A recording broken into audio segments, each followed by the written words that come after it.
What does? Neji inquired. The reason he never made a move on Hinata even after all these years.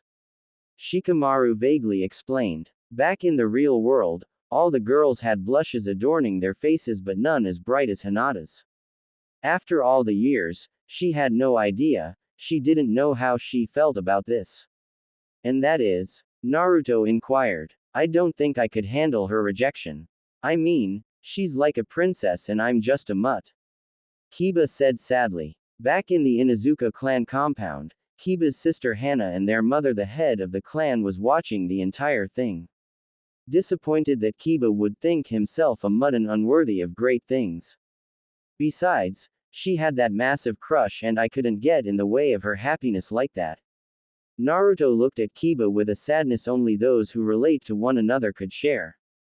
No matter how you slice it, this was almost exactly like how Naruto's love life with Sakura was like in its early stages. That's rough, buddy. Who did she have a crush on? Nobody could summon the energy to act surprised at Naruto's ignorance. You. Neji stated plainly. It was apparent to everyone but you, it seems. As he said that, the entire village was recovering from a simultaneous facepalm. Naruto was in a complete state of shock. His mouth hung open and was unable to form a single word. Wow. Yeah, I had no idea. She never said anything. Naruto crossed his arms and looked up deep in thought. Imagine if she had. Hinata groaned and tried to shrink herself down into nothing where she couldn't be embarrassed any further. Well, you have Sakura now. Choji stated. True. I'd probably still want Sakura. Hinata's beautiful and all, and kind, but her boobs are a bit too big for my tastes. Wow. Really, Naruto? In front of her cousin like that? Shikamaru deadpanned. Neji had a twitch developing in his right eyebrow.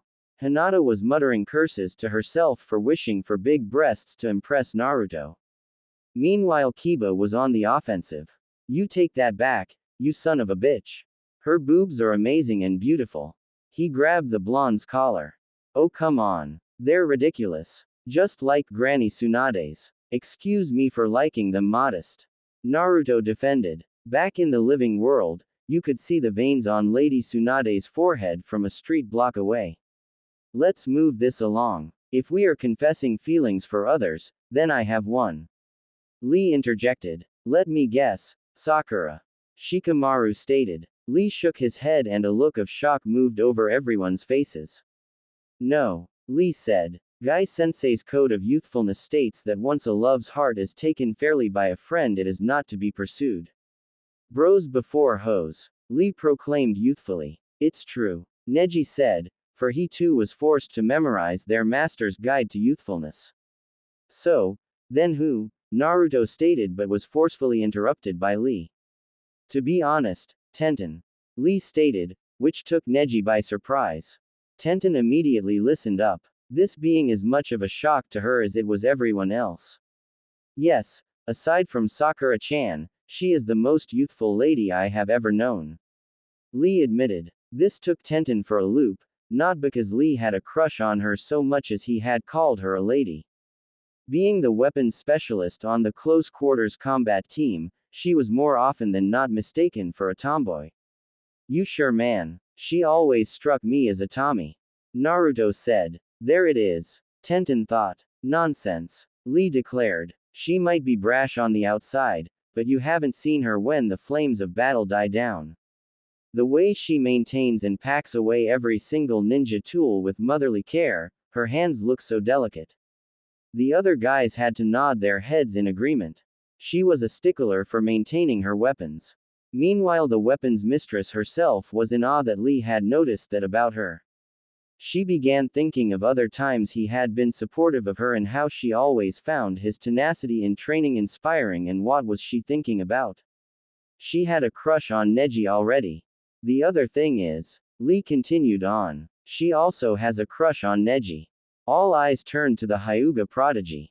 Out of all the guys there, he was the only one who fit the cool, silent, and mysterious type that all the girls in the academy yearned for. I see. Neji stated plainly. I'm sorry to say that I don't have the same feelings for Tenten. Honestly, I'm not interested in anyone at the moment. Oh bullshit, man. There has to be someone you are crushing on.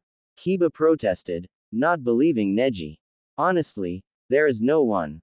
Neji stated seriously. Not even a little bit. Naruto asked. Is it so strange that I take my ninja training seriously and don't have time for crushing on anyone? Yes. Everyone replied, except Shikamaru, who was busy trying to get comfortable for his nap. Well, sorry to disappoint. Neji stated. Back in the living world, Tenten was disappointed. But not as much as she expected, mainly because she had Lee's unknown confession to think about. She joined Hinata crouching on the ground. What about you, Choji? Kiba asked plainly. Yeah, I got nobody. Choji said nervously. I can tell you're lying by your scent, spill it. Kiba said. The rest of the guys egged Choji on. This time Ino listened up, determined to learn all she could about her teammate's secret love life to help him out. Alright, so long as you don't tell anyone. Choji stated in frustration. Back in the Leaf, Choza and the rest of the Akamichi clan looked up in anticipation. The heir to their clan had never expressed an interest in love as far as they could tell. The Yamanaka clan and even the Lazy Nara clan was also interested since the three clans were so close. Ino. Choji said below a whisper that between the noise the sweeper truck made from its diesel engine roaring and the noise from the cleaning apparatus, no one heard him. Didn't catch that, Naruto said. Ino. Choji blurted out. From all corners of the Leaf Village, people could hear an astounding, what? Coming from two of the three Ino-Shika Cho clans.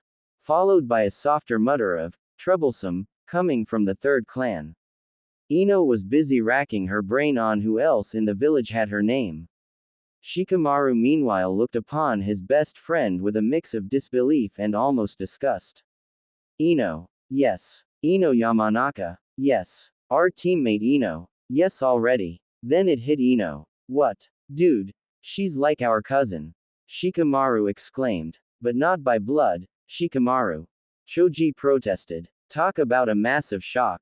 Kiba and Naruto said at the same time, even the ever-stoic Neji had a look of shock. Do not worry my friend, the power of youthful love will always prevail. Lee shouted, trying to cheer his friend up. No it won't, Choji said, receiving even more bouts of curiosity from the group.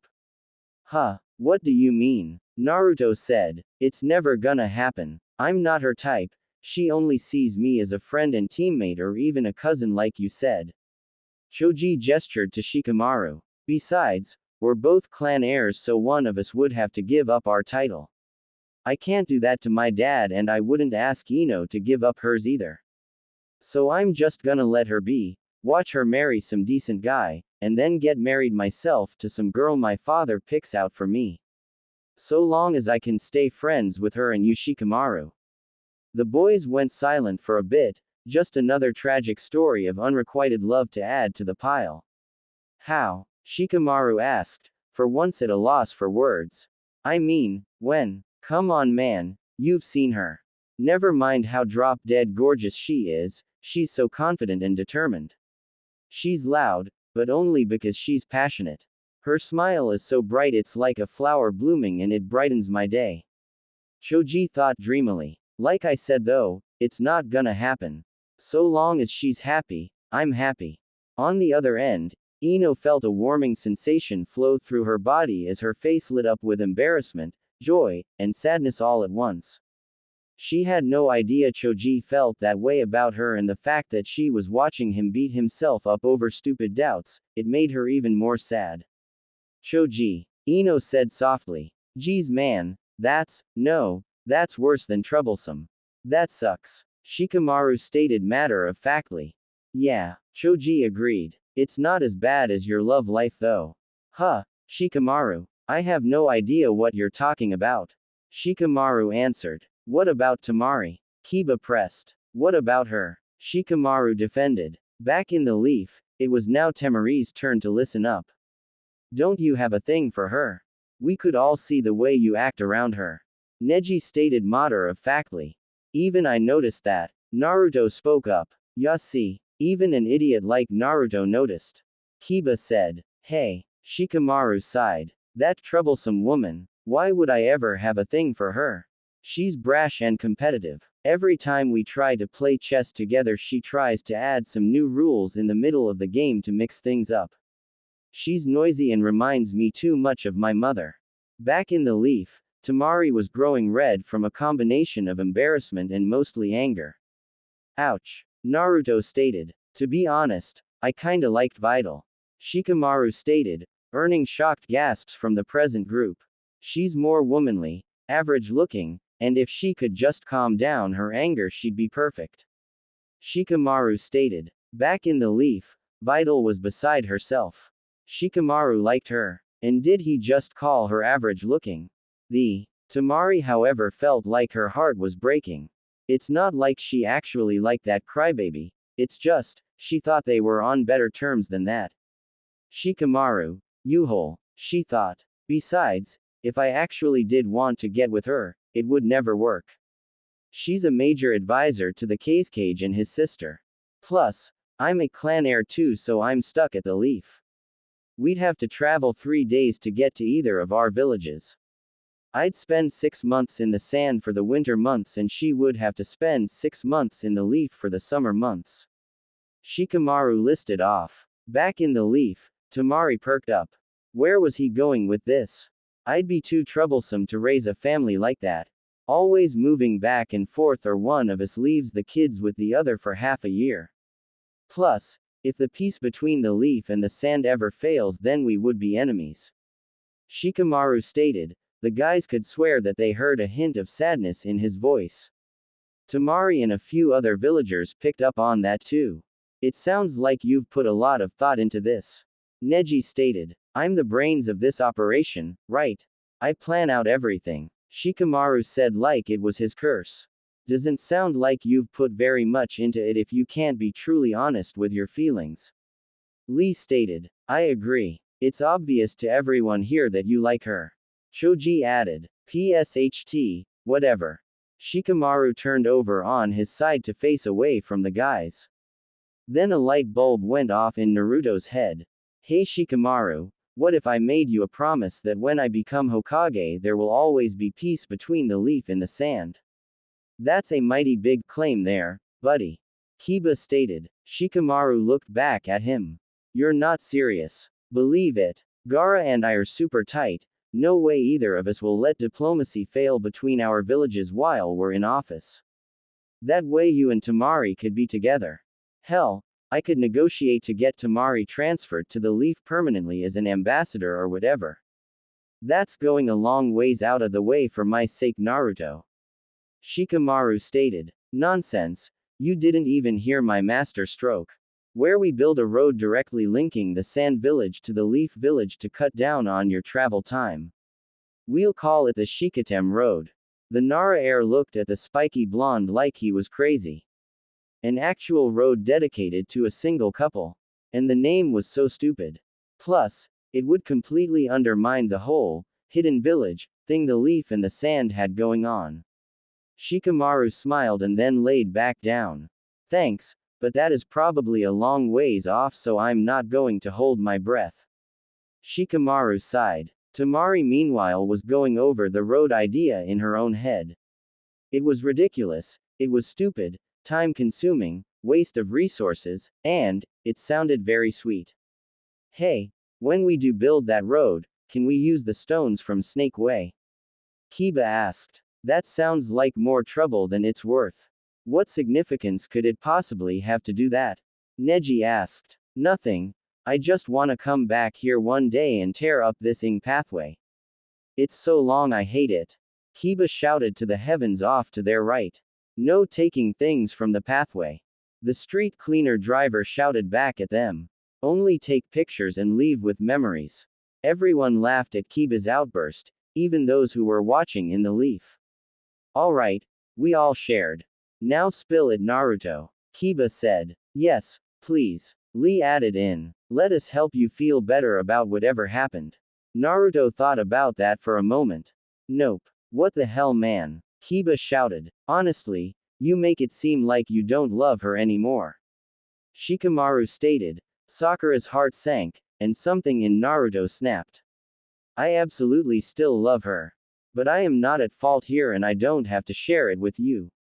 Naruto snapped back, making Sakura's heart feel immediately lighter, but only slightly. Whoa, okay, we're just concerned as all. Choji stated in defense. Well, if you're not gonna talk about your love life, why don't we talk about the meat of the problem instead? Shikamaru stated. Don't. Naruto stated sternly. No, Naruto, we deserve to know. Why are we really out here in hell? What do you mean? You know why we're here.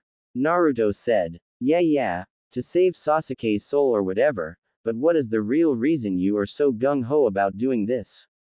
You don't just jump straight into hell at the drop of the hat to save just anyone. Even for a teammate that is extreme. So what is it about Sasuke that is making you go so far? Shikamaru inquired. Oh god, please tell me he's not gay.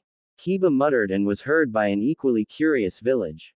No, Yuhole. Naruto spat heatedly. Well, is it that promise you made to Sakura to bring Sasuke back? Choji asked. It's because he's my brother. Or, at least, I think of him as a brother and I believe he was sent to hell for the wrong reason. Everyone was taken back by that, from the roof of that divine street cleaner to the farthest corners of the Leaf Village. Growing up in the Leaf for me wasn't a fun time. Naruto explained simply, that's all he need to do. Everyone could fill in their own blanks about how truly horrific his childhood was. I didn't have any family or real friends. Until I met Sasuke. At a glance I could tell he was just like me, lonely in a crowded room. I wanted to befriend him immediately, but it wasn't that easy. He was so cool and popular, he could do anything. I was frustrated, so I decided that he would be my rival. When he finally acknowledged me in the Chunin exams, I was so happy. Naruto reminisced. Okay, so he's your brother, we get that. Kiba said, trying to move the story along. You don't. Thinking back on it, when Sasuke was first trying to abandon the village, I couldn't help but think how easy it would be for the two of us to be in each other's shoes. What are you talking about? You don't have a clan to avenge. Kiba said. No, but I do have so much pent-up anger inside me. Naruto admitted. I used to resent the Leaf so much for how everyone treated me. One wrong step and I would be out seeking power from a snake like Orochimaru if that meant I could get some revenge. Sasuke and I are cut from the same cloth. He knows the pain of loneliness just like I do. When he's hurt, I hurt. He's made some bad choices, sure, but he refused to be a victim of the world just like I did. He doesn't deserve to be facing whatever torture they're inflicting on him. At least I think so. Naruto finished. Back at the Leaf, Sakura was now beside herself more than she ever was before. She merely thought Naruto wanted to do this based on the promise he made to her all those years ago, but it was something far more meaningful and she felt like she was going to be sick for being so foolish and selfish in not going with him. The entire Leaf Village was feeling her sense of self-disgust. Many of the adults who had gone along with the abuse of the Kyuubi vessel could finally see him for what he really was, an orphan, scared and alone that they turned into a whipping boy.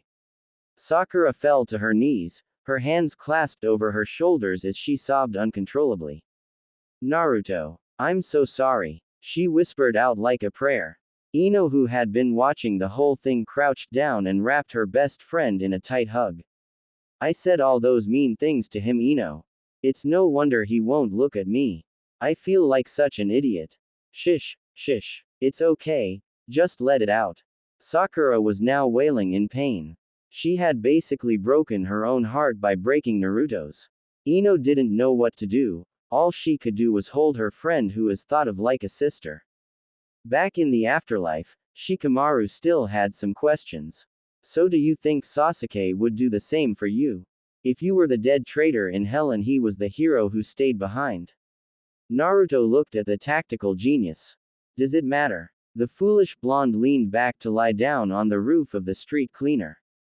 They still had maybe 2 hours left before their agreed time to resume running. The rest of the boys all looked at one another, a silent flame ignited in all of them as they made themselves comfortable atop the metal truck. Back in the Leaf, a collective hush had blanketed the village. From the greenest civilians to the most hardened ninja veterans, everyone was in shock at this kid's verbal tenacity. The balls on this newly promoted Chunin, the courage and loyalty to a fallen comrade, it was awe-inspiring. You only OCIATED those kinds of traits to either the greatest of fools or the most heroic of legends. Whichever one Naruto was, depended on one thing, the outcome of his adventure. One thing was for certain though, the whole world would be watching. Wow. Day 1 on the job and we've already earned a vacation. This is gonna be the easiest mission ever. Naruto said as he took another sip of the wine. Don't get used to it, Ensign. You still have 5 more years to go and they will not be easy. Picard said. Right you are, Captain. Naruto shouted as the placebo effect of the wine alone had made Naruto the tiniest bit tipsy. Freaking lightweight. Sakura snickered. She had already made it onto her second glass. Don't drink too much now, Picard said as he and Crusher left their quarters. Sakura smiled as she looked back to Naruto, seeing him slam down the remainder of his glass and pour himself another. Hoo boy, better keep a leash on him. Hinata told me he gets horny when he's drunk. Sakura thought. And that's a bad thing how? Inner commented. I may be single, but he doesn't know that and he's still with Hinata. That is a bad thing. Why would you care? You two are going to be gone for 5 years and you haven't gotten any in months, and I bet he hasn't either. It's not like Hinata will ever know. I see it as a win-win, personally. Inner rationalized. Inner, that is his and Hinata's personal business. Besides, they are both my friends and I won't be responsible for screwing up their relationship. Sakura replied. Yeah right. Knowing our dumb luck, Naruto will remain nothing but faithful to his busty, fish-eyed princess. Naruto, our dinner is getting cold. Save the booze for after dinner, Sakura said. Can do Sakura Chan. Naruto giggled. Seriously, what a lightweight. You're drunk already? Wow. Hinata wasn't kidding. Sakura said in shock. What does she know? She never wants to have any fun with me. Naruto slurred. Naruto, you're drunk. You don't know what you're talking about. Sakura said. Shashish. Naruto drunkenly shushed. Our relationship is almost like yours with Sasuke. Naruto slurred. It's like I do everything for her so long as it's what I want, never what she wants. She's too submissive and timid and it gets annoying. Sakura went wide-eyed. This was a side of the Leafs' #1 power couple she doubted anyone else had ever seen. At least as far as she knew, Sakura stopped listening to the gossip about them a long time ago. Oh Naruto-kun, let's do whatever you want to do. Oh Naruto-kun, anything you suggest is fine. Oh Naruto-kun, bah. Naruto did his best mimic of Hinata's voice. Naruto slammed down a glass of Romulan ale and dropped the empty glass on the floor. Damn that shit's strong. Naruto slurred as he wobbled over to the couch. 4 months ago, I pushed to do something she wanted to do and she got mad at me, causing a big argument over nothing. Naruto said as he flopped down on the couch. I'm surprised I stayed with her as long as I did. I said I was tired of always pulling her along with whatever I wanted to do and said I didn't want a life like that. So she left. I say good riddance. Naruto slurred as his body swayed on the couch. She always seemed weird to me anyway. We got back together after that though. She promised to be more irritative though, so that's nice. Naruto. Sakura thought to herself. She had no idea that this was going on. Knowing Hinata, she only said that just to get back with Naruto. She was never the irritative type and chances are things are already troubled. The problem is, I have yet to see a change in her. I think she'll always be like that. Trouble in paradise, it seems. You sure you don't want him in you? Inner said. Oh ya know what? She was more irritative at first, but cha know what the real kicker is. Turns out we don't have a damn thing in common. She doesn't like ramen, or pulling pranks, what the hell is with bird watching anyway? Naruto's mind was now on his innermost thoughts. Between 2 glasses of aged wine and a glass of Romulan ale, he was gone and Sakura was getting a truthful insight to what has been really going on. We broke up again. These time for good. Naruto slurred. 3 don't think she ever really loved me. Sakura's mouth dropped to the floor. This was the last thing she expected to hear. Whether it was true or it was the alcohol talking, she didn't know. Either way, she was seeing Naruto in a light she has never seen him in. Personally, I think you should dump Sasuke. That Tem is making you miserable, so just drop him like a hot potato. Focus on what you want. That's what Dr. Crusher told me. Sakura said as she slammed down her third glass of wine and poured herself a glass of Romulan ale. And she's right. Naruto slurred as he pointed his finger at Sakura. You better listen to her. You are absolutely cocked. Sakura snickered. And you look as. He slurred with a grin. Aha, I don't think so, baka. Sakura said sternly. Not on your life. Naruto looked down rejected. Typical. Sakura looked at Naruto quizzically as she took a gulp of her ale. What do you mean by that? You're a really big bitch, sometimes, you know that. Naruto said suddenly, shocking Sakura. I have loved you for so long. And I've done so much for you. And you never even look my way, but you always look at the freaking Tem, and I'm still dumb enough to just settle for your friendship. Sakura looked at Naruto with hurt in her eyes. She was sure he was saying that because of being drunk, but as she thought about it, he was right. He had done so much for her and never asked anything of her except mutual feelings. Something she could have returned, but didn't. Sakura sat in the table chair as shock turned to sadness. Normally she would have decked Naruto for saying something like that, if it wasn't for the fact that it was true. I think that's just the alcohol talking, Naruto. Sakura said quietly. No, it's not. I'm sober. I'm always sober. Mr. Fluffles always make sure of that, healing my hick alcohol like poison or something. Naruto swayed in his seat back and forth. Mr. Fluffles. Sakura said in confusion. You are drunk, Naruto. Sakura chuckled, but her smile quickly went away. But, you're right. I have been too much of a bitch towards you, taking your kindness for granted. Sakura just looked away from Naruto. And what have I done to deserve it? Nothing compared to what you've done for me. Sakura slammed down the rest of her ale and poured herself another glass and downed that too. Already she was starting to feel the effects of this new alcohol. Damn. Bluff. Naruto puked all over the countertop. He then righted himself and stared at it for a second. That should be inside of me. He pointed out. Kurama Adama, what are ya doing in there, ya foxy beast? Naruto shouted as he pounded on his own stomach where his seal was located. But Kurama was keeping quiet. Sakura didn't pay any attention as she slammed down yet another glass of Romulan ale. She had no idea what the alcohol content was, but she was getting less and less sober with every drop. She was more focused on reflecting on Naruto's deeds for her. Naruto would always do anything she wanted of him at the drop of a hat, and how did she thank him?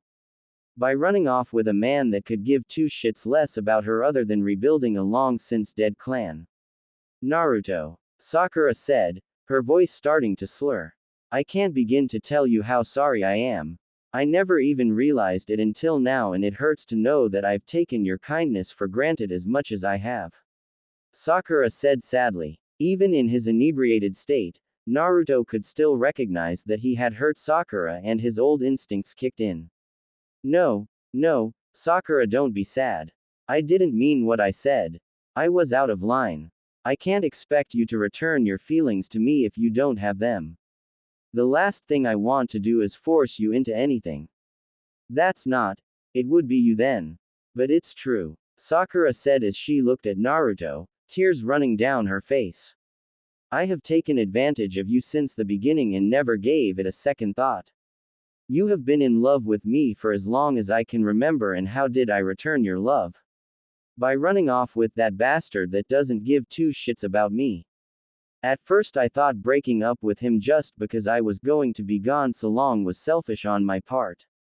But considering our relationship up till now, I'm glad I did. Why, you did? You broke up with Sasuke? Naruto slurred in disbelief. It didn't make any sense. Sakura loved Sasuke. She always did. Yes, I did. I don't know what I ever saw in that man. No, scratch that. He isn't a man. He's a joke. Makes me do everything and doesn't even give me the attention I deserve, and then treats me like I'm just some piece of bee trying to get me knocked up to revive his clan. Well, little did that hole know that I had been using a contraceptive jutsu this whole time. Like hell I'm going to mother a child whose father is never around. Sakura slurred angrily. Yeah, and there ain't no way I'm gonna stick around with some ditz that can't even think for herself. To hell with her bouncy tits. I want a real woman to challenge me. And I want someone who's gonna treat me right. Sakura slurred as she took a large gulp from the bottle of Romulan ale. You've always been there for me and that Tem never has. So him. Yeah, him. And Hinata too. We don't need him. Damn straight. We've got each other and that's what really matters. Hick. Damn straight. We're the Tenchi duo of the Anbu. Feared by bandits and Tora the Ing cat alike. We're the real number one power couple. Hinata is too timid to be, what the hell was I saying? Sakura slurred as she took another gulp. Why I haven't gotten any in almost 5 months. That's how much Sasuke cares. Ha, I got some from Hinata like, 6 months ago. She's so damn timid I gotta bed and plead then go slow in the missionary just to keep her from freaking out. It's the one damn way she puts her foot down. But of course she'll still have me do all the work. Then get your over here. I'll show why you ho it's done. Sakura slurred as she tried to remove her robe but was too drunk to get the belt untied.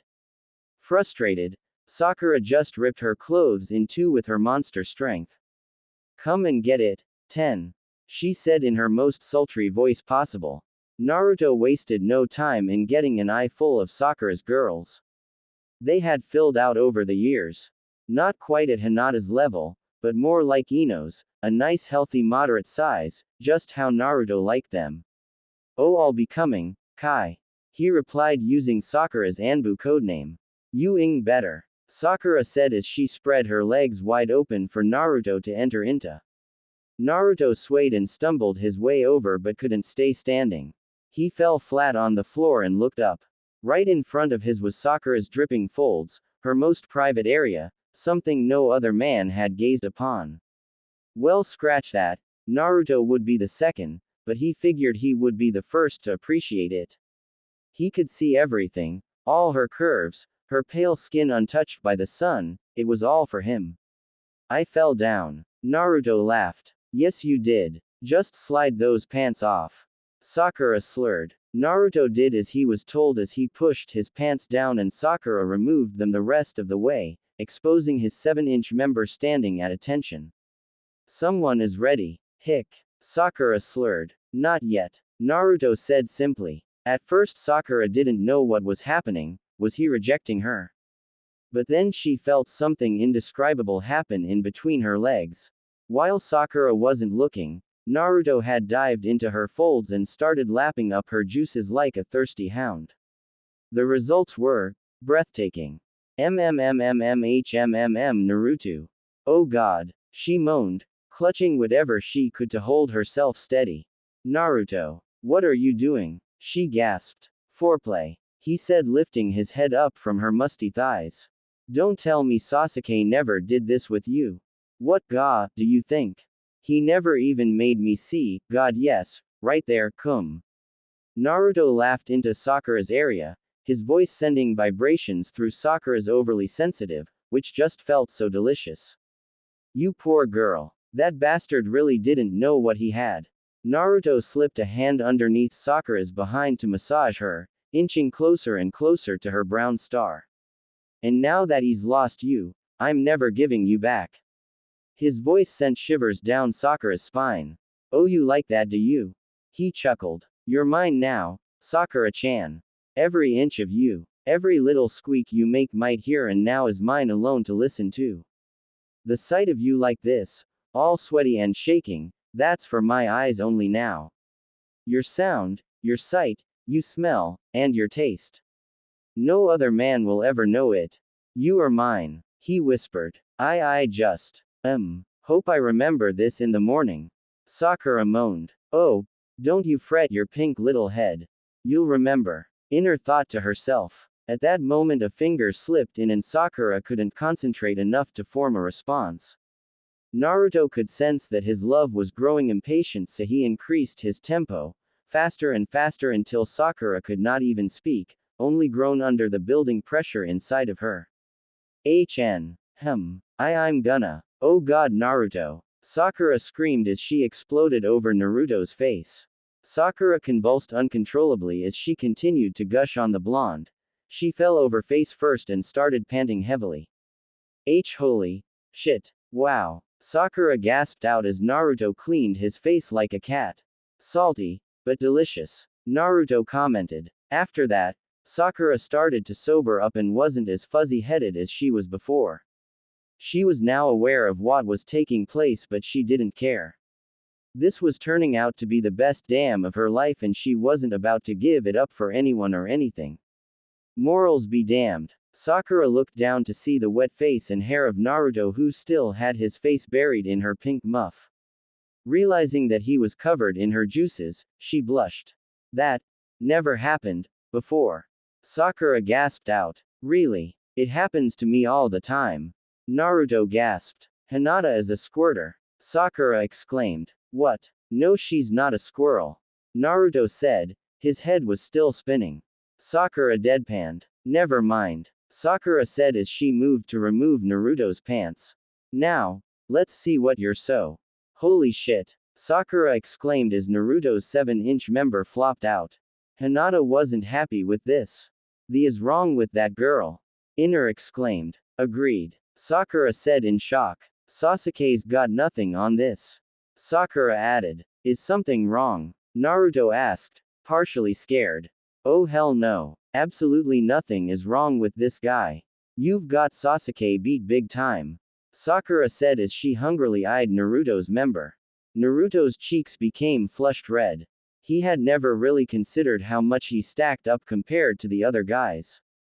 It was flattering. Thank you. Hey, don't thank me yet. Wait until after I'm done. Sakura teased as she plopped her mouth right over his member. Oh sweet sage, Sakura-chan. Naruto groaned. Sakura giggled. Not even Sasuke got this excited. Sakura thought as she bobbed her head up and down, eliciting more moans of pleasure from Naruto. Sakura stopped for a brief moment and let Naruto's cock fall from her mouth with an audible pop. Did Hinata ever do this for you? Sakura asked in a sultry tone as she rubbed her finger on the tip of his penis. What do you think? He replied, reusing her words with a smirk. Sakura just giggled. I thought so, she said as she plopped her mouth back down, swirling her tongue around Naruto's throbbing shaft. Naruto gripped the carpet like a lifeline. The way she was playing with his balls only heightened his sense of euphoria. He was putty in her hands right now and he loved it. Thank you, Ino. Sakura thought to herself. She had always cursed Ino out for teaching her this, but now she couldn't thank her enough. Sakura then felt Naruto tensing up and his cock pulsating. She almost immediately knew what this meant. Normally she'd pull it out of her mouth, but still being slightly inebriated, she decided against it as she prepared for Naruto's release. Sakura-chan. I think I'm going to. Here it comes. Inner sang as Sakura braced for impact. Naruto was about to fire his photon torpedo. Sakura-chan. Naruto shouted, releasing his essence directly into Sakura's upper port bay. Direct hit. Inner Sakura cheered. Sakura gulped down every drop until Naruto stopped shooting. She pulled away and looked up at Naruto with a smile on her face and a little cum falling off her lip. Slimy, yet satisfying. Sakura teased. Sakura licked the remaining bit off of her lip and looked down to see that Naruto was ready to go again. I didn't expect you to give me so much. You're too generous. Sakura said. Never. In Naruto's entire life, had Sakura look as wide as she did right now. Crouching right next to his crotch. She looked like she commanded the world. Naruto held out his right hand to cup Sakura's cheek and she leaned into it. Closing her eyes, she felt at peace.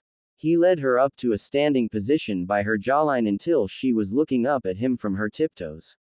They were both plenty tipsy, but had never felt more certain and confident in their actions than they had before in their lives. Everything they did now, they did with their best friend. I don't know why, but I feel like this is something I've wanted for a long time. Maybe my longing for Sasuke was actually meant for Naruto. Or, maybe it's just the alcohol affecting me. Sakura thought. Who the flippity cares? Inner cried. She had been doing somersaults inside of Sakura's head the entire time. I want to know if this is real, or if it's just a fling. I want it to be real, but why him all of a sudden? Inner didn't respond, and Sakura's raging hormones were in overdrive at the moment, enough to sway her line of thinking back to present matters. Without thinking, Naruto brought Sakura in close for a kiss. Just a quick one on the lips. She tasted salty and sweet with just a hint of bitterness. He loved it, but restrained himself by pulling back. If Sakura still wanted him, she would have to initiate it. Sakura looked at Naruto with a mix of shock, longing and surprise. Why did you stop? Sakura asked with a slight pout. I just wanted to make sure this is what you want. We can stop right now and never speak of this again. I'd rather have your friendship than nothing at all, Sakura-chan. Naruto said softly, almost husky-like, but Sakura knew there was doubts behind his words. This whole time, Sakura thought Naruto was still hammered, but it seems as though he had sobered up enough to realize his actions and think before going any further. Sakura had since sobered enough to be aware of what was going on but didn't want to stop. They have gone this far, there isn't being just friends after all of this. Naruto. We've gone this far, why stop here? Especially since this is the greatest I have ever felt. I should have paid attention to your feelings for me a long time ago. Sakura said softly. And maybe I should have been more irritative and less annoying. He replied. Yup. He sobered up. Sakura thought. Naruto, that is what made you who you are today, and I wouldn't have you any other way. You know that. What I didn't expect was to be having on our first date. Sakura said with a giggle. Yeah, I can't say I ever pictured our first time would be on a spaceship either. Well, when we get back, we can say we've done something no one else has ever done, had in the middle of outer space light years away from home. Not that we can ever tell our friends about it. Maybe not at present, but someday. Now are we gonna finish what we started? I'm starting to dry up. Sakura said in a sultry tone. Oh yes we are. No lover of mine is gonna leave the bed unsatisfied. Naruto growled, enlisting a purr from Sakura. Take me, fox boy. Like you've always wanted. Without having to be told again, Naruto scooped Sakura up bridal style and carried her to her bedroom. He then playfully dropped her on the bed, to which she laughed and squirmed, getting ready to accept Naruto's gift. But, there was a crucial thing she was forgetting that her inebriated state was keeping her from realizing. But Inner knew what it was, and even though she was very eager for all of this to happen, some things need to be said. You're forgetting something, Inner said. Can it wait? I'm kinda busy here, Sakura said in an annoyed tone. Well, if you want a bun baking in your oven then by all means, it can. Shit. Sakura cursed loudly. She could hardly believe she forgot about that. Hold on a minute, I forgot something very important. Sakura said as she pushed Naruto back. What the hell, Sakura? I thought you said you wanted this. Naruto cried. Just hold on a second. Sakura formed a few hand signs and placed her blue glowing hand on her lower abdomen. A symbol appeared briefly and then vanished as her jutsu was completed. Contraception jutsu. I want this, but I don't wanna be having a kid anytime soon. Sakura pointed out. Oh yeah, good catch. Thank God you're the brains of our little duo. Naruto said sheepishly. Although secretly he would live nothing more than to father a child with Sakura, if there was anything his relationship with Hinata had taught him it was to not rush these things. Now, get over here, Sakura hungrily growled. Yes, my vixen, Naruto replied, and Sakura could swear she saw his eyes flash red with lust. Naruto crawled onto the bed and got in between Sakura's legs, which she spread as wide as she could. Naruto could see a great deal of fluids flowing from between her folds as they ran down to her anus. Naruto couldn't wait any longer. He positioned himself and held his member to Sakura's opening, his tip rubbing her vaginal lips eagerly. You tease. Sakura moaned. Oh, you know it. You're pretty eager, aren't you, Sakura-chan? He whispered. Yes. Now stick me before I lose my mind. Oh God. Sakura hollered as Naruto entered her hard before she finished her sentence. You were saying. He smirked. You. She smirked back, relishing the feeling of having a man inside her after so damn long. That's the idea, my little vixen. Naruto began thrusting in and out as Sakura moaned uncontrollably. With each movement Naruto made, her level of pleasure soared to heights she never imagined. She was on cloud 9 and the feeling was intoxicating, more than the alcohol. She was now drunk on sheer pleasure and didn't ever want it to end. Oh my god. I've never felt this good in my life. Oh god, yes right there. Sakura moaned and gasped. Gasp. Yeah, huff huff, same here. Your Sakura is so damn tight. Glad. Oh god, glad someone thinks so. Sasuke said I was too loose. But he's really just a. Oh god yes, a pencil dick compared to you. Haha, and Hinata. She was such a stick in the mud. I could only make love to her. But with you, Naruto said. He spun Sakura around onto her belly with his dick still balls deep inside of her. Now he was thrusting at her from behind with 2 handfuls of that delicious of hers he would always see strutting around in all those spandex shorts of hers. I get to you. Damn straight you do. Now don't hold back. I'm nearly there. Oh god. So am I. Me. He hissed. His hands were kneading Sakura cheeks like they were made of dough, squeezing them, slapping them together. He even took his dick out of her just to run it up the crack of her. Before Sakura could finish whining for him to put it back in, he did so with renewed speed, arcing Sakura's sense of pleasure to new heights. Sakura then started feeling the same build-up she had when Naruto was eating her out, only it was 3 times as intense. The build-up was increasing with each vigorous thrust made from the blonde-haired fox, and it was getting to the point where Sakura was reaching her limit, a limit she never knew she had. The big one was coming. Naruto was gripping Sakura's hips for extra support. He could feel that he was reaching his limit. If it wasn't for Sakura's blow job earlier, the thought of ing Sakura alone would have sent him over the edge long ago. This was a once-in-a-lifetime opportunity and he would not let it fizzle out. He and Sakura would remember this night. Then with a final thrust, it came. Naruto ooh. Sakura screamed as she exploded around Naruto's member. Arg. Sakura-chan. Sakura's climax sent Naruto over the edge and he exploded deep in her cavity. Sakura's vaginal liquids mixed with Naruto's sperm as the both of them convulsed and shuddered as their climax hit them like a bomb stronger than any in recorded history. After a few moments of utter bliss, both lovers collapsed. Sakura lay on her belly as Naruto laid on her back as they gasped in exhaustion. That was. Sakura gasped but couldn't find the words. It was perfect. Astronomically. Epic. Naruto gasped. Is that a pun, because we're in space? Sakura replied. Maybe. Sakura turned around and playfully slapped Naruto on the chest before burying her face into his warm chest. Naruto in kind chuckled as he wrapped Sakura protectively in his arms. He kissed the top of her head, tasting her shampoo. Strawberries. He thought dreamily. Sakura meanwhile was listening to the steady rhythm of Naruto's heartbeat.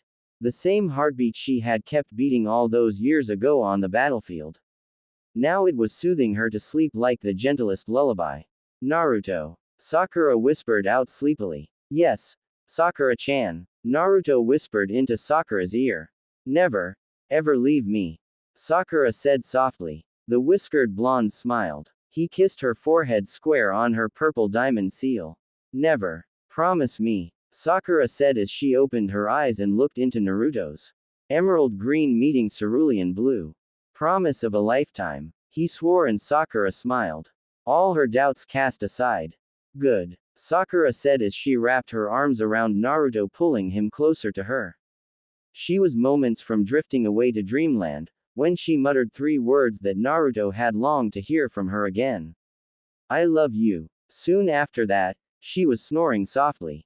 I love you too. He whispered back. His mind filled with cherry blossoms and he too drifted off to sleep.